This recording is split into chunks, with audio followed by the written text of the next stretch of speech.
जय हिंद साथियों, एक बार मैं फिर से आप सभी का स्वागत करता हूं आपके अपने परिवार शाक्या जी जीके क्लासेस में। तो आप कैसे हैं स्टूडेंट्स, कैसी चल रही है आप लोगों की तैयारी। तो जैसा कि आप सभी को पता है कि बज चुके हैं 8 और हम एक बार फिर से आपके सामने हाजिर हैं आरपीएफ कांस्टेबल का एक और संभावित पेपर चौथा लेके। जी हाँ दोस्तों, आप सभी को पता है ये क्लास हमारी मैथ की रहती है और हम मैथ के वो क्वेश्चन डिस्कस करते हैं जो टीसीएस के द्वारा पूछे जाते हैं और आपके आरपीएफ कांस्टेबल को टारगेट करते हैं। तो ये क्लास बहुत ही इंपॉर्टेंट रहने वाली है। जैसा कि आप सभी को पता है, आप सभी परिचित हो गए हैं कि 2 मार्च से आपके एग्जाम स्टार्ट है भाई साहब। ठीक है, 2 मार्च से एग्जाम स्टार्ट है और आपको टारगेट मैथ में 35 का 35 लेके चलना है दोस्तों। ठीक है, ये मैंने प्लेलिस्ट तैयार करी है एक्सपेक्टेड पेपर की, ये आप लोग एग्जाम तक देखकर चले जाना। आप एग्जाम में झंडे गाड़ के रहोगे दोस्तों मैथ में। ठीक है, दावे के साथ कर रहा हूं आपका स्कोर बहुत अच्छा जाएगा दोस्तों एग्जाम में, ये गारंटी है। ठीक है, तो क्लास को अंत तक वॉच कर लेना दोस्तों। चलिए क्लास को स्टार्ट करते हैं, एक एक क्वेश्चन की धज्जियां उड़ाएंगे। पहला क्वेश्चन आपकी स्क्रीन पर है, बताएंगे इसका आंसर। लगा दो आग पानी में जवानी उसे कहते हैं और छीन लो सिलेक्शन कहानी उसे कहते हैं। पहला क्वेश्चन आपकी स्क्रीन पर है, बताइए। यदि संख्या 6484y6 है, ये 8 से विभाजित है, तो y का मान न्यूनतम मान बताइए। न्यूनतम मान बताना आपको, अल्टीमेट क्वेश्चन है साथियों।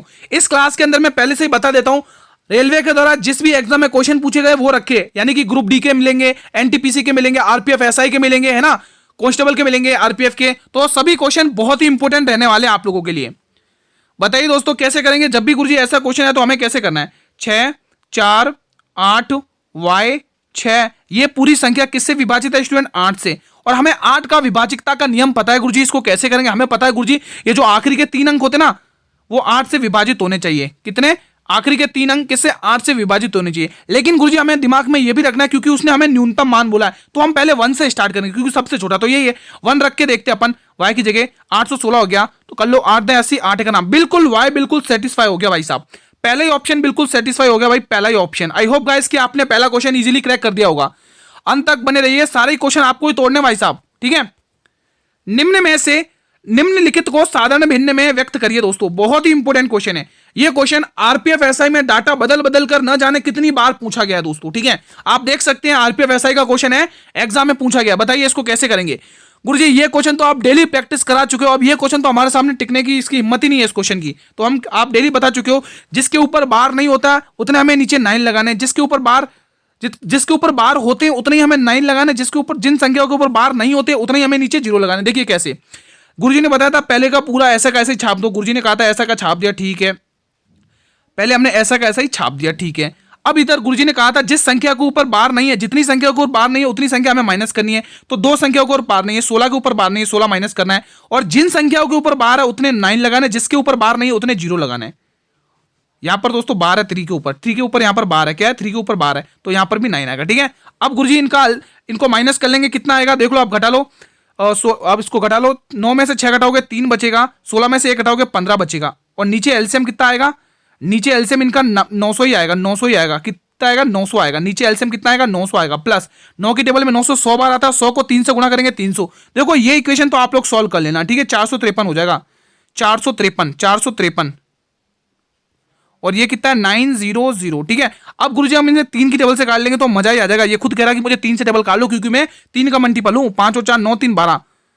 ठीक है, ये 3 की टेबल से काटा, 3 एकम 3, 3 और 5 15 और 3 एकम 3। गुरुजी 151 बट्टे 3 1 जा 3 3 3 जा 3, 151 बट्टे 300 आ रहा भाई साहब। मजा आ गया इस क्वेश्चन को सॉल्व करने में। ठीक है, तो ध्यान रखना ये क्वेश्चन आपसे टकराएंगे एग्जाम में, आरपीएफ कांस्टेबल में ये क्वेश्चन मिलेंगे, धज्जियां उड़ा देना ऐसे क्वेश्चन की। अगला क्वेश्चन आपकी स्क्रीन पर भाई साहब, बताइए क्वेश्चन क्या कह रहा है। निम्न में से कौन सी भिन्न सबसे छोटी है? बहुत ही इंपॉर्टेंट। देखो जब डाटा छोटा हो, देखो मैं आपको रोज आपको मतलब कि क्रॉस से सिखा देता हूं, आज मैं आपको थोड़ा डिवाइड से करके बता देता हूं, है ना। अब ये क्वेश्चंस की भाई हमें आदत हो गई है, अब ये क्वेश्चन हमारा कुछ नहीं बिगाड़ सकते है ना। हालांकि थोड़ा सा टाइम टेकिंग, लेकिन हम इसको निकाल देंगे इजीली क्रैक करके, है ना, बेफिक्र है, इजीली क्रैक कर देंगे हम इसको। ठीक है, यहाँ पर कितना है? 10/14। ये डाटा छोटा है, आप इसको डिवाइड करके भी कर सकते हैं। अगर यहाँ पे एक 0 लगा देंगे, यहाँ पर अगर 0 लगा देंगे तो ये पॉइंट आ जाएगा। ठीक है, 12 8 96, 12 8 96 कितना बचेगा? 4 और 14, 14 आ जाएगा, 14 12 1 12, 0.81 आ रहा है इसका। अब इसका देखो यहाँ पे 0 पॉइंट, यहाँ पे 90 हो गया। ठीक है, 11 8 88, 2 बच गया, और 11 1 11, यहाँ पर भी 0.81 बच रहा है। इसका भी देख लेते हैं, 11 8 88, 2 बच गया, 0 हो जाएगा, 11 1 11 88 आ जाएगा, 0.88। चलो एक काम करते, ये तो बराबर बन रहा है। अब एक काम करते इसके, रुको एक काम करते इसका, आप एक काम करो, इसका बराबर ही बना, एक काम करो आप, इससे पहले ये छोटा ही डाटा है क्रॉस ही कर दो, क्रॉस ही कर दो, छोटा ही डाटा है क्रॉस से कर दो आप लोग, फालतू में नो झंझट, हमें आगे बढ़ना है, ठीक है, इस क्वेश्चन को आगे करना है। इसका ये 121 बना रहा है और ये 12 में 92 में 108, ये 108 बना रहा है, बट इसमें से हमें छोटी भिन्न पहचाननी है, तो छोटी कौन है, इसका तो हमारा कोई काम ही नहीं, ये तो 121 बना रहा है, इसका देख लो, ठीक है, इसका देख लो ये कितना बना रहा है यहाँ पर, ये देखो 93 में कितना होता है, 117 होता है, 93 में 117 होता है, ठीक है, 11 8 88 होता है, हमें तो छोटी चाहिए, बड़ी का क्या काम है भाई, तुम अपने घर पे जाओ, तुम्हारा कोई काम नहीं है, आगे बढ़िए गुरुजी, आगे बढ़िए। चलिए अब आगे बढ़ते, 14 8 कितना होता है, 14 8 112 होता है, ठीक है, और 13 130 है, हमें तो छोटी चाहिए, हमें तो छोटी चाहिए, तो तुम्हारा कोई काम नहीं, अपने घर पे जाओ। हमारा आंसर क्या आएगा, ये वाला 8/13, तो सबसे छोटी भिन्न कौन सी है, 8/13, ठीक है। आरआरबी एनटीपीसी में पूछा था क्वेश्चन, ये क्वेश्चन बताइए, बहुत ही अल्टीमेट क्वेश्चन है भाई साहब, मजा आ जाएगा इस क्वेश्चन को सॉल्व करने में। एक मूलधन प्रति वर्ष 20% साधारण ब्याज की दर से निवेश किया जाता है, तो 3 वर्ष बाद उसका मिश्र धन 2160 रुपए हो जाता है। एक वर्ष में समान दर पर समान मूलधन पर साधारण ब्याज ज्ञात करके बता दो, मजा आ जाएगा क्वेश्चन में। अल्टीमेट क्वेश्चन है भाई साहब, मजा आएगा, आप लोग इसको सॉल्व करिए। सारे क्वेश्चन इंपॉर्टेंट है दोस्तों, मैंने स्टार्टिंग में ही कहा है कि आज आपके वो क्वेश्चन सॉल्व करूंगा दोस्तों जो रेलवे के थ्रू पूछे गए हैं दोस्तों, ठीक है। ये प्रैक्टिस सेट दोस्तों आप लोग एग्जाम तक ले लेना, ये संभावित पेपर एग्जाम तक ले लेना, आप खुद कहोगे कि गुरुजी हमारा स्कोर भी इंप्रूवमेंट हुआ और हम अच्छा करके भी आए एग्जाम में। बिल्कुल एग्जाम ओरिएंटेड क्लासेस चलेंगी। गुरुजी ने बताया था कि गुरुजी दर गुणा समय बराबर क्या होता है, गुरुजी दर गुणा समय बराबर क्या होता है, साधारण ब्याज होता है, साधारण ब्याज होता है, मतलब कि रेट मल्टीप्लाई, जब हम दर का समय से गुणा करते हैं तो हमें साधारण मिलता ब्याज मिलता है, तो फिर क्या दिक्कत है, उड़ा दो, 20 को 3 से गुणा कर लो, 20 या 60, हमारा जो साधारण ब्याज हुआ 60। लेकिन वो क्या कह रहा भाई, वो ये कह रहा भाई मैं तो मिश्रधन हूं, मिश्रधन, मेरा नाम तो अमाउंट है, मेरा नाम तो अमाउंट है, मेरा नाम तो मिश्रधन है। अब ये मिश्रधन क्या भला है, मिश्रधन कैसे निकालते हैं दोस्तों बताइए, मिश्रधन क्या होता है, अमाउंट क्या होता है, मिश्रधन क्या होता है गुरुजी, अमाउंट तो प्रिंसिपल प्लस ब्याज होता है, प्रिंसिपल प्लस ब्याज होता है, मतलब कि मूलधन प्लस ब्याज होता है ना, तभी तो अमाउंट निकलता है। तो हमें अमाउंट को अमाउंट से कंपेयर करना पड़ेगा। अब देखो ब्याज तो आपका 60% बढ़ रहा है और मूलधन आपके 100% होता है, तो ब्याज आपका ओवरऑल कितना होगा, 160%, 160%, 160%, यानी कि इस 2160 रुपए की वैल्यू क्या है, 160% है भाई साहब, 160% है इस 21 की वैल्यू। लेकिन उसने क्या पूछा है, उसने कहा एक वर्ष में समान दर यानी इसी 20 की दर से समान मूलधन यानी इसी मूलधन से समान मूलधन पर ब्याज याद करना है, यानी 20 या 60%, इसका 60% निकालना है। अच्छा 1 साल का पूछा ना, 20 से कम 20 यानी 1% निकालना है, यानी क्या को 20% निकालना है बस, और कुछ नहीं है ना। एक लाइन का सॉल्यूशन है भाई साहब, ठीक है, इसको निकाल लो। देखो 0 से 0 काट लो, 4 की टेबल से काटो, 4 पंचे 20, एक बचेगा 4 चौके 16 और यहाँ पर 4 चौके 16, 4 की टेबल से और काट लो इसको, 4 एकन 4, 4 तिया 12 और 4 पंचे 20, 100। रुको कहीं गलती तो नहीं करी अपन ने, एक बार और चेक कर लेते हैं। ये 0 से 0, अच्छा ये 2 भी तो है साथ में एक का, हाँ ये 2 भी तो है, यहाँ पर एक 2 भी तो है, इसको हमने काउंट ही नहीं किया। चलिए ये 0 से 0 कट गया, अब आपको क्या करना है, ये 0 से ये 0 कट गया, अभी ये 2160 बचा हुआ, 2160 और ये 2 की तरफ से करोगे 8 बार, 2160 को आप 8 से भाग दे लो, 2160 को आप 8 से भाग दे लो, ठीक है।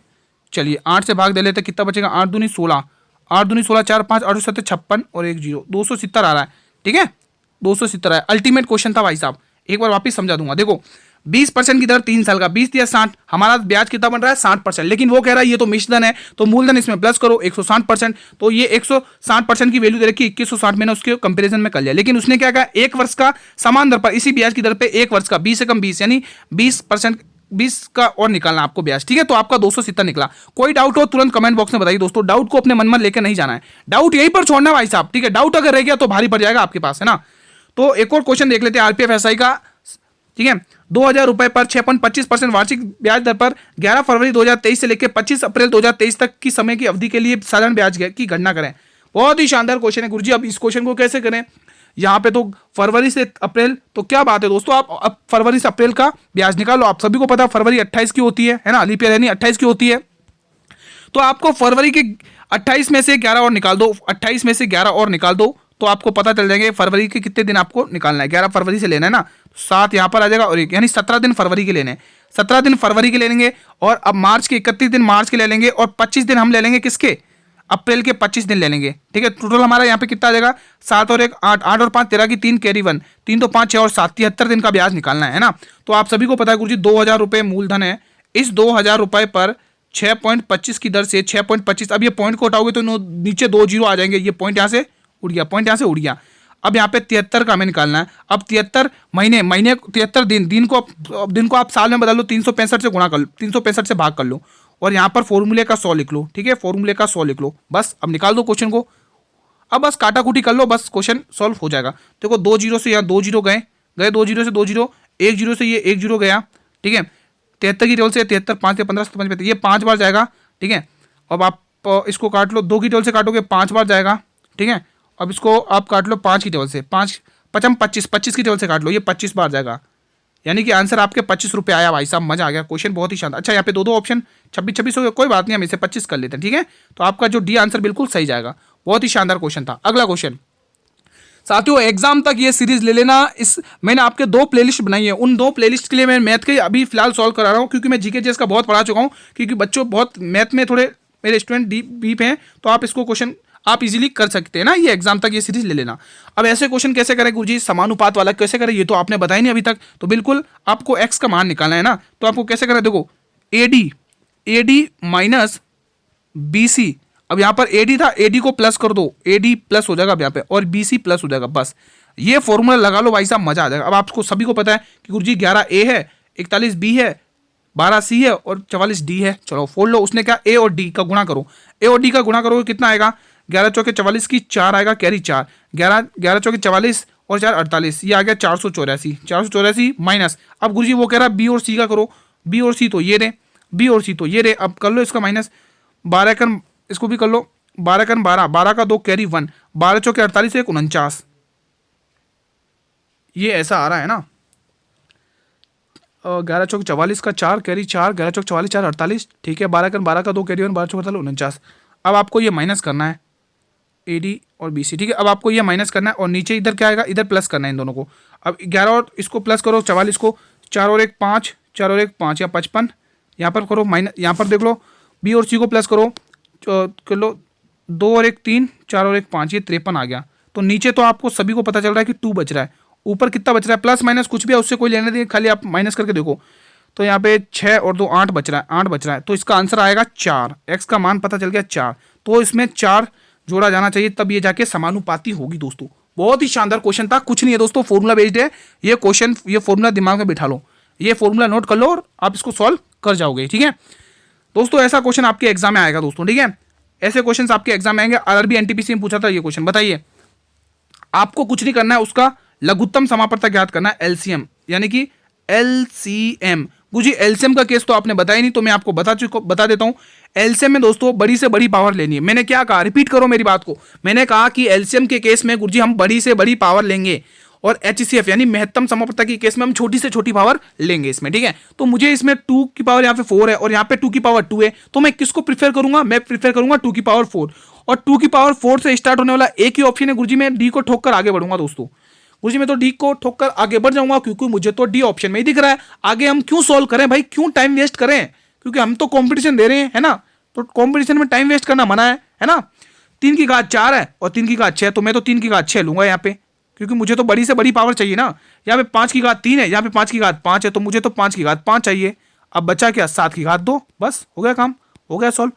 ठीक है, चलिए अगला क्वेश्चन, थोड़ा स्मार्ट अप्रोच भी लगानी है भाई साहब। ठीक है, आरआरबी एनटीपीसी भाई साहब, बताइए क्या आंसर होगा। एक मिश्रण में अम्ल और एल्कोहल का मतलब अनुपात रहेगा 3 और 2 के अनुपात में। इस मिश्रण में 10 लीटर एल्कोहल, क्वेश्चंस की भावना को पढ़ना दोस्तों, इसमें इसने ये छुपा रखा था 10% एल्कोहल मिलाने पर अम्ल का एल्कोहल से अनुपात 3 और 5 हो जाता है। तो मूल मिश्रण में अम्ल की मात्रा बता दो। अब गुरुजी ये क्वेश्चन कैसे करें, ये तो हमें आ ही नहीं रहा है। तो बिल्कुल दोस्तों ध्यान रखना, मैं एक चीज थोड़ा सा कंसेप्ट बताऊं, ध्यान से समझना। मान लो एक बोतल है आपके पास, ठीक है, उस बोतल में मैंने 5 लीटर दूध डाला और 5 लीटर पानी डाला। ठीक है, दोनों में 5 लीटर दूध 5 लीटर पानी हो गया। अब मेरी इच्छा है कि मैं इसमें 2 लीटर दूध और डालना चाहता हूं। भाई मैं 2 लीटर अगर दूध डाल दूंगा इस बोतल के अंदर, तो टोटल कितना दूध हो जाएगा, उसके अंदर 7 लीटर दूध हो जाएगा। क्या पानी पर कोई फर्क पड़ा?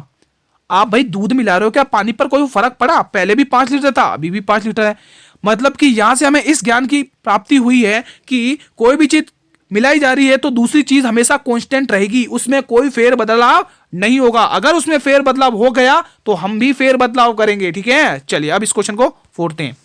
उसने दे रखा एसिड, एक तरफ तो एसिड है और एक तरफ आपके एल्कोहल है। एल्कोहल को मैं AL से डिनोट कर रहा हूं। ठीक है, पहले अनुपात कितना था, 3 और 2 का अनुपात था, ठीक है। अब अनुपात कितना हो गया, 3 और 5 का। अगर बराबर है, अगर सेम कांस्टेंट पहले जैसा ही है, तो कोई हम चेंजेस नहीं करेंगे, ठीक है। उसने मिलाया क्या, उसने मिलाया एल्कोहल। भाई एल्कोहल मिला रहा तो एसिड बिल्कुल सेम है। देखो एसिड पहले भी 3 था, अभी भी सेम है, ये तो भाई बिल्कुल सेम है, तो कोई दिक्कत नहीं, कोई बराबर करने की जरूरत ही नहीं है दोस्तों, है ना, कोई बराबर करने की जरूरत ही नहीं है दोस्तों। अब देखो दोस्तों, यहाँ पे एल्कोहल कितना मिलाया जा रहा है, गुरुजी एल्कोहल तो 7 लीटर मिलाया जा रहा है, लेकिन वो कह रहा है भाई 7 लीटर नहीं, मैं तो 10 लीटर मिलाऊंगा।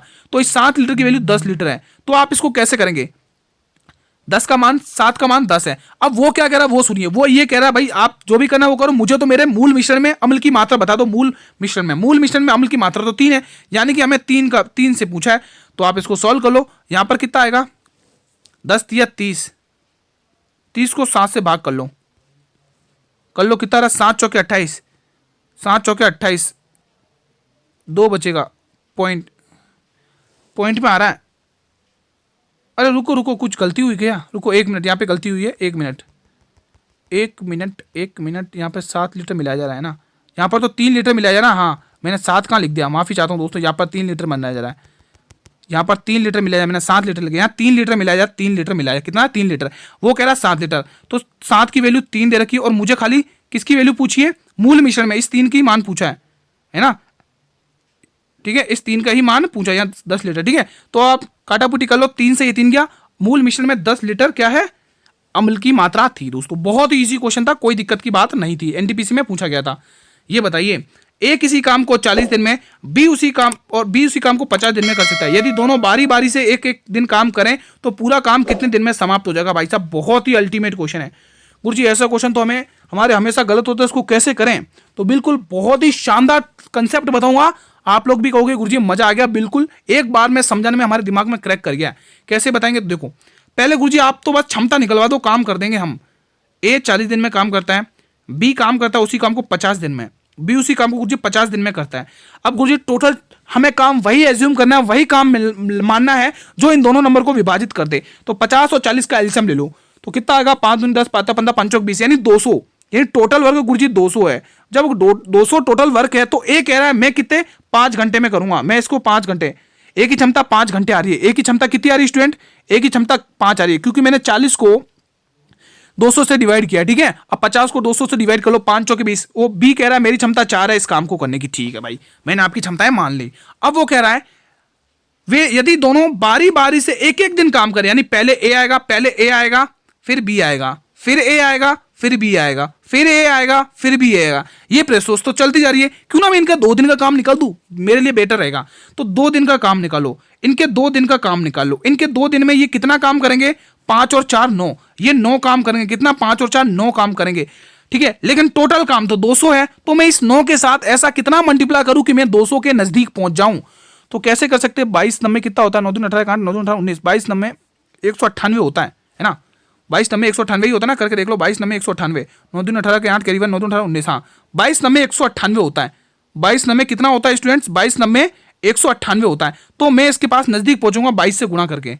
मैं इसको 22 से गुणा करके, 22 से यहां गुणा किया तो मुझे 22 को यहां पर भी गुणा करना पड़ेगा। तो यहां पर मेरे 44 दिन तो यही हो गए, 44 दिन तो मुझे यही हो गए, है ना। अब देखो ऑप्शन में तो बस सी ऑप्शन ही दिख रहा है 44 का, तो मैं इसी को टिक करके आगे बढ़ जाऊंगा। आगे मुझे देखने की जरूरत ही नहीं है, क्योंकि मेरा आंसर तो यही आएगा। देखिए क्या यही आएगा क्या, एक बार देखते भाई, यही आता है कि नहीं आता, एक बार देख लेते भाई। अगर ये आया कि नहीं आया देख लेते भाई। यहां पर कितना हो रहा है, टोटल वर्क हो रहा है 198 गुरुजी, ये तो ऑप्शन आ रहा, आपने सही कहा, ठीक है 198 हो रहा है। अब बचा कितना, हमें तो 200 तक पहुंचा, बचा कितना, 2 काम बचा, और 2 काम को करने कौन आएगा, ए आएगा, किस क्षमता से, 5 की क्षमता से। तो 44 सही 2/5 दिन लग जाएंगे भाई साहब, 44 सही 2/5। मजा आ गया क्वेश्चन में, बहुत ही शानदार, एक बार में समझ में आ गया गुरुजी, हमें तो मजा ही आ गया। अगला क्वेश्चन आपकी स्क्रीन पर, इंपॉर्टेंट कंसेप्ट है ये, ठीक है, टाइम एंड वर्क का। अक्सर बच्चे गलत करके आते हैं उस क्वेश्चन को, लेकिन आप अब गलत नहीं करेंगे, आपके दिमाग में बैठ चुका है। आरपीएफ एसआई में सुधा का व्यय उसकी बचत से 100% अधिक है, ठीक है भाई। यदि उसके व्यय में, यदि उसके खर्चे में 2% की मैं कमी कर देता हूं और बचत में 10% की वृद्धि कर देता हूं, तो मुझे तो आप ये बता दो कि मेरी जो आय है ना उसमें कितने प्रतिशत की वृद्धि हुई है। उससे पहले मैं एक चीज बता देता हूं, समझना कंसेप्ट को। जैसे मैंने यहाँ पे 5% लिखा, क्या लिखा मेरे वीरों, समझना 5% लिखा, ठीक है, पेशेंस बनाए रखना, 5%। तो मैं इसको क्या लिखूंगा, 0.05। गुरुजी ये कैसे लिख दिया, ये कैसे आ गया यार, ये अजूबा कैसे आ गया। तो दोस्तों देखो 5% का मतलब 5/100। अगर आप 100 में 5 का भाग दोगे, सॉरी 100 का 5 में भाग दोगे तो आंसर कितना आएगा 0.05। यही तो मैं आपको समझाने की कोशिश कर रहा हूं। समझ में आ गया कंसेप्ट? चलिए अब इस क्वेश्चन की धज्जियां उड़ाएंगे हम। कैसे? हमें पता है गुरुजी, जो आय होती है, जो इनकम होती है, जो आय होती है वो क्या होती है? वो खर्च प्लस बचत होती है। क्या होती है स्टूडेंट? खर्च प्लस बचत होती है। हमें तो बस ये पता है कंसेप्ट, बचत। ठीक, अगर हमें कंसेप्ट पता है तो दुनिया का कोई सा भी क्वेश्चन है उसकी हम धज्जा उड़ा देंगे, है ना। कंसेप्ट पता हो। उसने कहा है कि उसकी जो बचत है ना, व्यय, उसका सुधा का व्यय उसकी बचत से 100% अधिक है। जो खर्चा है ना उसकी बचत से 100% अधिक है। अगर मैं बचत 100 मान रहा हूं तो इससे 100% अधिक, यानी ये 200 है। कितना है? ये 200 है। अब ये दोनों जब हम ऐड करेंगे तो हमारे पास टोटल आय पता चलेगी कि हमारी इनकम कितनी? 300 रुपए। कोई दिक्कत? नहीं दिक्कत। आगे बढ़ते। वो ये कह रहा है आप तो पहले 2% की कमी कर दो। किसके अंदर? व्यय के, यानी खर्चे के अंदर 2%। 200 का 2% 4 होता है। 4 रुपए कम करूंगा तो 196 हो जाएगा। 196 होगा। यहां पर मैंने 2% की कमी करी है, 2% की कमी करी है। ठीक है। और उसने ये भी कहा कि 10% की वृद्धि कर दो। किसमें? बचत में। तो 100 का 10% 10 ही होता है, तो यहाँ पे 110 हो जाएगा। कोई दिक्कत? यहाँ पे मैंने 10% की वृद्धि कर दी है भाई साहब, 10% की वृद्धि। कोई दिक्कत? ठीक है। अब आपको पता है जब हम इन दोनों को जोड़ते तो हमारी क्या निकलती है? आय निकलती है। तो 100 और 100 200, 200 और 200 यहाँ पर जोड़ लो, कितना हो रहा है? यहाँ पर कितना आएगा देख लो, 196 प्लस 110 कितना हो गया? 6, 9 और 1 0 और ये 3, 306 हो गया भाई साहब, 306। अब उसने कहा है कि आय में कितने प्रतिशत की वृद्धि हुई? इनकम में। तो आप देख सकते हो पहले मैं 300 रुपये कमा रहा था, अब मुझे 306 रुपये मिल गए भाई साहब। 6 रुपये का मैंने मुनाफा कर लिया। भाई 6 रुपये का तुमने मुनाफा कर लिया, ठीक है भाई। किसके ऊपर किया 6 रुपये का मुनाफा? मैंने तो 300 के ऊपर किया भाई। प्रतिशत में अगर मैं निकालूंगा, प्रतिशत में अगर मैं निकालूंगा तो इसका आंसर क्या आएगा? 2 0 से 2 0 काटोगे। ठीक है। अब यहाँ पे कितना आएगा? 2% का, 2% का, 2% में कितना? 2% में। अब ये प्रतिशत में अभी मैंने बताया कैसे करना है, तो आप इजीली इसका आंसर 2.02 करके आओगे। पता चला ये कैसे आया? बहुत ही अल्टीमेट क्वेश्चन था भाई साहब, मजा आ गया।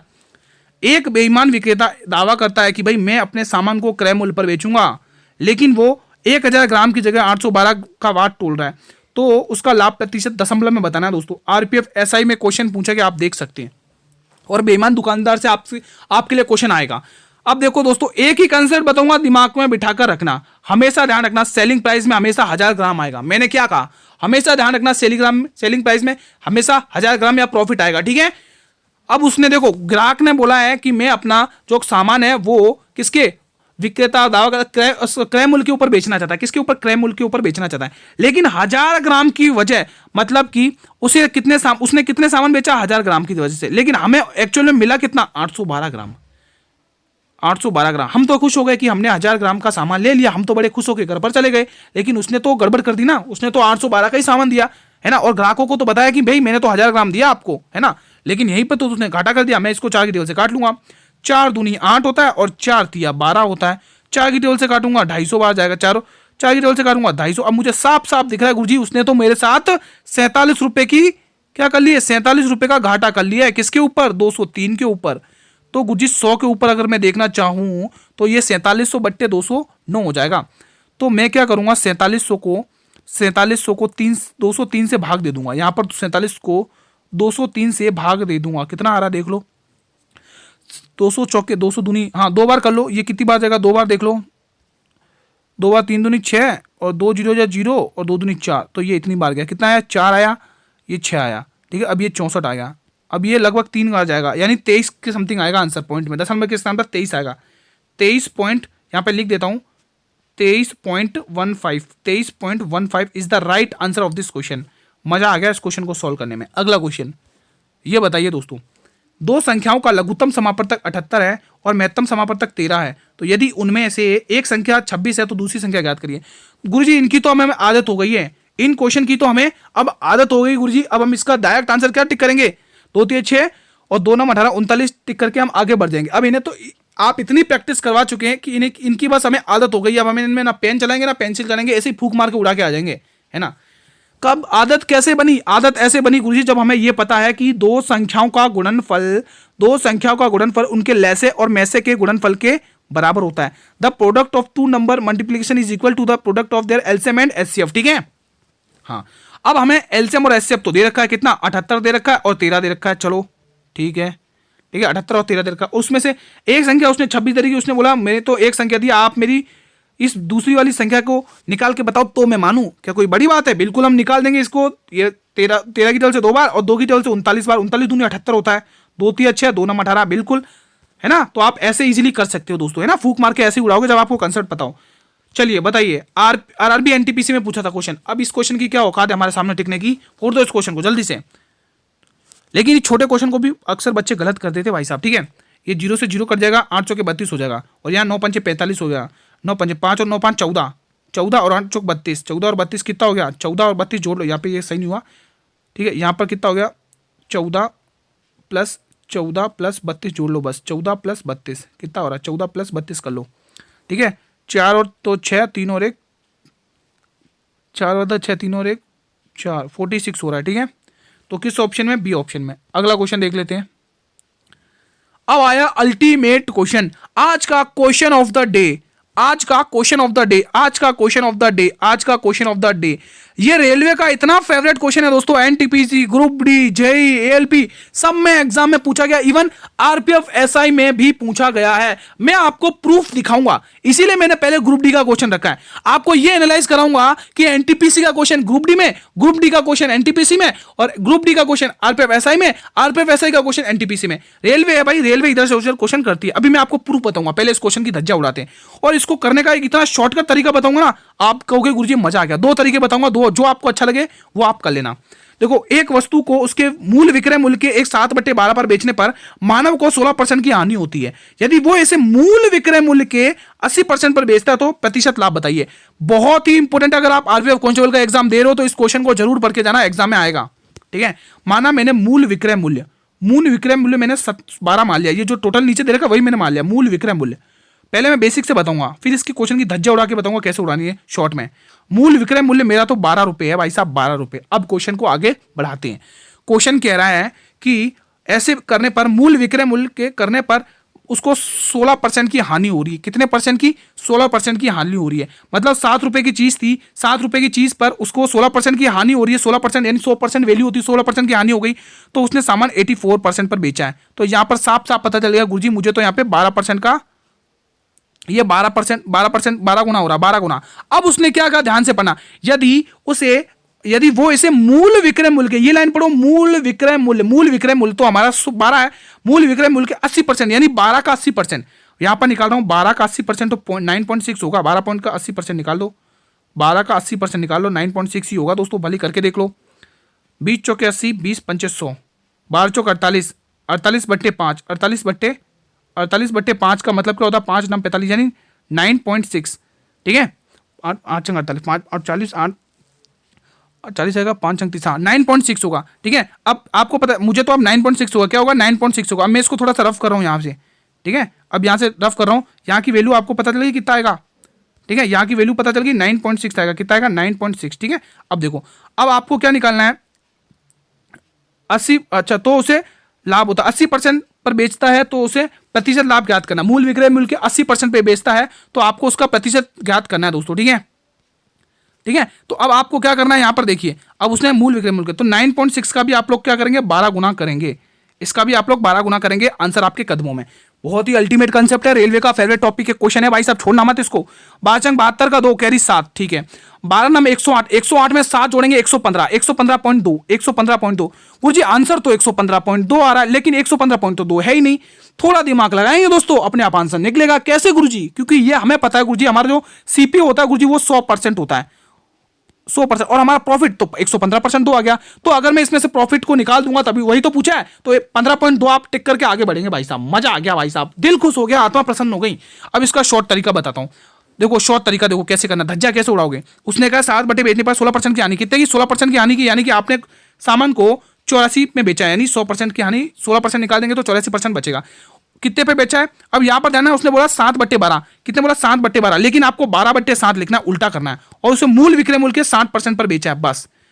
80% पे बेचा कि 60 पे? देख लो एक बार, 80% पे बेचा। कितने पे बेचा? 80% पे। अब इस क्वेश्चन की लंका लगा लो भाई साहब, धुआं धुआं कर दो आप इसको, बस। अब इस क्वेश्चन को फोड़ लो। कैसे फोड़ेंगे? देखो, आपको पता है ये जाएगा 12 बार, और 12 गुना 12 होता है 144, और 144 को हम अगर 80 से गुणा करेंगे तो हमारा जो आंसर आएगा, और नीचे हमें 100 से डिवाइड भी करना। हमारा आंसर क्या आएगा?